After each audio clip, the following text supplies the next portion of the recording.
दोस्तों नमस्कार दोस्तों, इस वीडियो में हम एग्रीगेट के इम्पैक्ट टेस्ट के बारे में हम जानेंगे।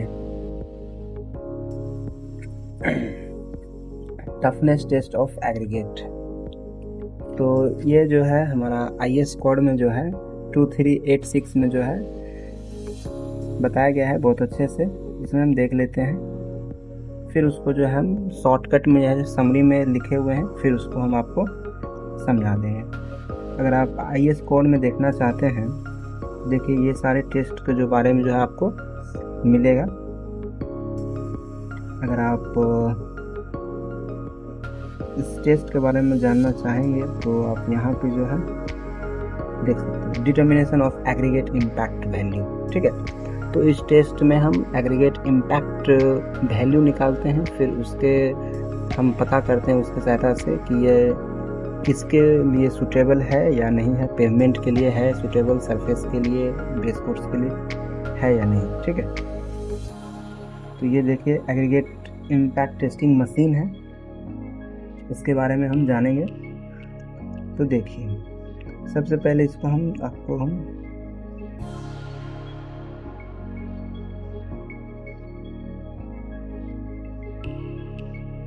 देखिए वही है, यहाँ पे इसका जो है वही फोटो है। तो एग्रीगेट वैल्यू टेस्टिंग मशीन, ठीक है।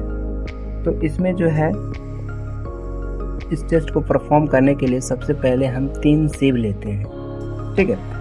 और वो 3 सीव जो है, सबसे पहले सीव जो है वो 12.5 mm का, दूसरा सीव जो है 10 mm का, तीसरा सीव जो है वो 2.36 mm का लेते हैं। इसमें जो है एग्रीगेट क्रशिंग वैल्यू जो है हम उसी का निकालेंगे जो एग्रीगेट जो है 12.5 mm सीव से पास करे और 10 mm सीव पर रिटेन करे, उसी का।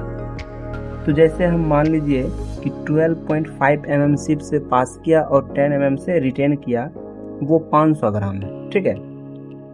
तो उसका हम वेट कर लेंगे, उसके हम वेट को हम W1 लिख लेंगे, मान लेंगे, ठीक है, W1। अब फिर जो है ये जो कप जो है, इस कप में जो है वो 500 ग्राम एग्रीगेट को हम फिल कर देंगे।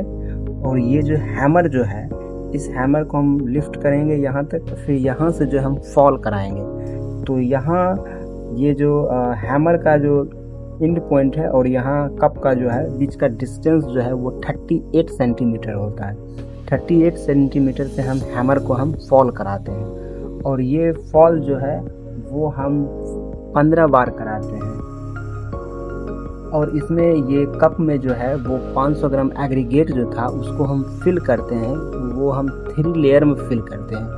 और ये जो है टेम्परिंग रॉड है, टेम्परिंग रॉड की सहायता से हम 25 बार स्ट्रोक्स कराते हैं। फिर उसके बाद जो है 3 लेयर में फिल करके फिर जो है यहाँ पे हम रख देते हैं। फिर जो है हैमर को हम 15 बार जो है फॉल कराते हैं। उसके बाद जो एग्रीगेट टूट जाता है, क्रश हो जाता है, उसका हम जो है 2.36 mm सीव से हम जो है पास कराते हैं। जितना पास करता है 2.36 mm सीव से एग्रीगेट, उसका वेट लेते हैं और उसका वेट को हम W2 मान लेते हैं, ठीक है। फिर जो है एग्रीगेट इम्पैक्ट वैल्यू जो है फिर हम फाइंड करते हैं, उसका फॉर्मूला होता है W2/W1 × 100। फिर जो है हमें वैल्यू जो है परसेंटेज में मिल जाता है, और फिर वहाँ से जो है और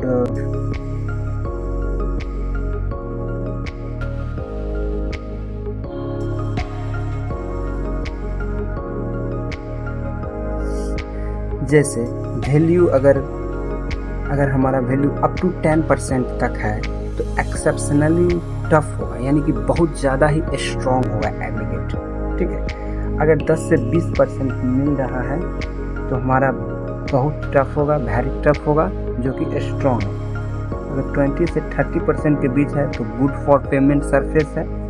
अगर एबव 35% है तो वीक है, वीक फॉर पेवमेंट है, ठीक है। और ये वैल्यू जो है वो आप याद रखिएगा, ये आपके कॉम्पिटिटिव एग्जाम में पूछा जाएगा ये दोनों। और ये जो है ये 30% से ज़्यादा नहीं होना चाहिए सरफेस कोर्स के लिए, और 35% से मोर देन नहीं होना चाहिए बेस कोर्स के लिए। और जितना ज़्यादा AIV वैल्यू होगा और उतना ही कम जो है टफ होगा एग्रीगेट। Thank you.